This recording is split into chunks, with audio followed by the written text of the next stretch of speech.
Peter. Yes sir. നാളെ രാവിലെ ബോംബെയിൽ നിന്ന് മിസ്റ്റർ മോഹൻ ഡയമണ്ട് ബോക്സുമായി എയർപോർട്ടിലെത്തും. ഫ്ലവർ ബൊക്കയുമായി രാവിലെ എയർപോർട്ടിലെത്താൻ രാജനോട് പറയണം. ബൊക്കയോ? ആ ബൊക്ക കൊടുത്താൽ മാത്രമേ ഡയമണ്ട് ബോക്സ് നമുക്ക് സ്വന്തമാവുകയുള്ളൂ.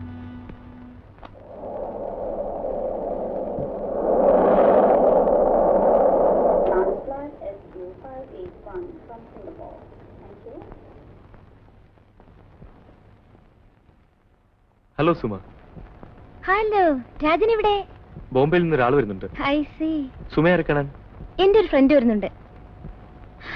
Lovely flowers. इंडियन एयरलाइंस की उड़ान IC520 अब ट्रिवांड्रम से आ पहुंची है. Announcing the arrival of Indian Airlines. Excuse me. From Trivandrum. തിരുവനന്തപുരത്തിലിருந்து Chennai വന്ന സേവനം ഇന്ത്യൻ എയർലൈൻസ് വിമാനം. ഹായ്. ഹലോ.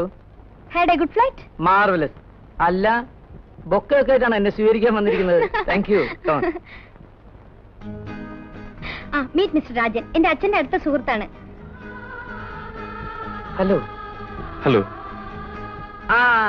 രാജൻ അല്ലേ? ഏത് രാജ്യമാണ് ഭരിക്കുന്നേ? മനോരാജ്യമായിരിക്കും. കേട്ടോ രാജൻ, ഈ കുമാർ നല്ലൊരു സംസാരപ്രിയനാണ്. നിങ്ങൾ ഒരു കാര്യം ചെയ്യൂ, ഞാൻ പോയി ലഗേജ് ഒക്കെ എടുത്തെത്തിക്കാം. നിങ്ങൾ സംസാരിച്ചോണ്ടിരിക്കും. Thank you. ഈ വാച്ച് അല്പം കോസ്റ്റ്ലി ആണല്ലോ. ഇത് വൈരമാണല്ലേ? ഇതൊന്നും ഇവിടെ കിട്ടുന്ന സാധനങ്ങളല്ലല്ലോ. ഞാൻ മാത്രം ഇങ്ങനെ സംസാരിച്ചോണ്ടിരുന്നാലോ? നിങ്ങളൊരു അക്ഷരം പോലും മിണ്ടുന്നില്ലല്ലോ. മൗനത്തിന് ചിലപ്പോൾ വാക്കുകളെക്കാൾ അർത്ഥമുണ്ട്. അതോ വാക്കുകൾക്കും നിങ്ങൾ ധരിച്ചിരിക്കുന്ന ഈ വസ്തുക്കളെ പോലെ വില കൂടുതലുള്ളതുകൊണ്ടാണോ? വസ്ത്രങ്ങൾക്ക് മാത്രമല്ല, എനിക്കും അല്പ വില കൂടുതലാണ്. ഞാൻ സ്വന്തമാക്കണമെന്ന് ആഗ്രഹിക്കുന്നവയും വില കൂടിയ വസ്തുക്കളായിരിക്കും. Now we are coming to the point. ഒരു വസ്തുവിന്റെ വില നിശ്ചയിക്കുന്നത് ആവശ്യക്കാരന്റെ മനോഭാവം അനുസരിച്ചായിരിക്കും. You are right mister Kumar. ചിലർക്ക് വിലമതിക്കാനാവാത്തത് മറ്റു ചിലർ നിസ്സാരമായി തട്ടിയെടുത്തു വരാം. That is business technique. അതെ, എന്നെ സംബന്ധിച്ചിടത്തോളം ഞാൻ ടെക്നിക്ക് അറിയാത്തൊരു വ്യാപാരിയാണ്. ലഗേജ് ഒക്കെ കയറ്റി കഴിഞ്ഞു, നമുക്ക് പോവാം. ഞങ്ങൾ വരട്ടെ മിസ്റ്റർ രാജൻ.